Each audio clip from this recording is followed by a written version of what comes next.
Hello, bachon. Let's read the question. The question is: in the process of nuclear fission, the fragments emit two or three neutrons as soon as they are formed and subsequently emit particles.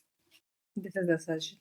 And the reason is as the fragments contain an excess of neutrons over protons, emission of neutrons and particles bring their neutron proton ratio to stable values. तो ये assertion reason है, ये दोनों एक दूसरे का correct explanation है या नहीं, या सही है या नहीं, ये हमें देखना है।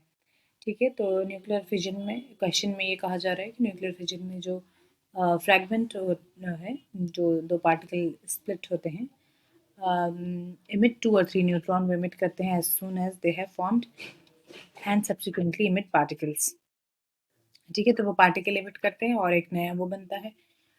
तो और रीज़न में क्या है, as the fragments contain an excess of neutron, वो जो फ्रैगमेंट है वो बहुत ज़्यादा neutron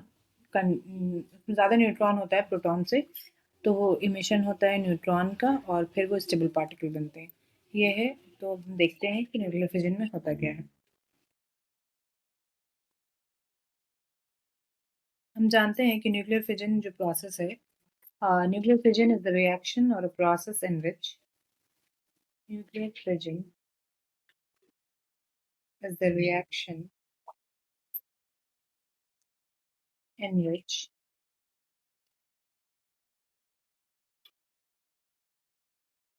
the nucleus of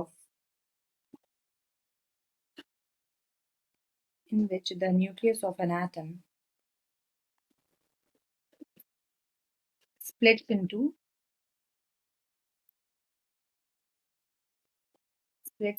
two or more smaller nuclei.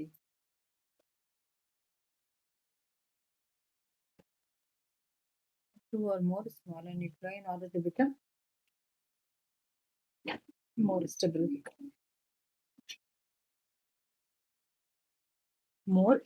तो जो अनस्टेबल न्यूक्लियाई होते हैं, पेरेंट न्यूक्लियाई, वो दो या दो से ज्यादा फ्रेगमेंट्स में न्यूक्लियाई में स्प्लिट हो जाते हैं in order to become more stable. यही होता है न्यूक्लियर फिजन प्रोसेस। ठीक है, और यहाँ पे असर्शन में भी यही कह रहा है कि जो न्यूक्लियर फिजन है इसमें वो पार्टिकल इमिट होते हैं, और रीजन में क्या कह रहा है, एज द फ्रैगमेंट कंटेन, और ये जो पेरेंट न्यूक्लियाई होता है वो बेसिकली अनस्टेबल होता है, तो वो अनस्टेबल हो सकता है।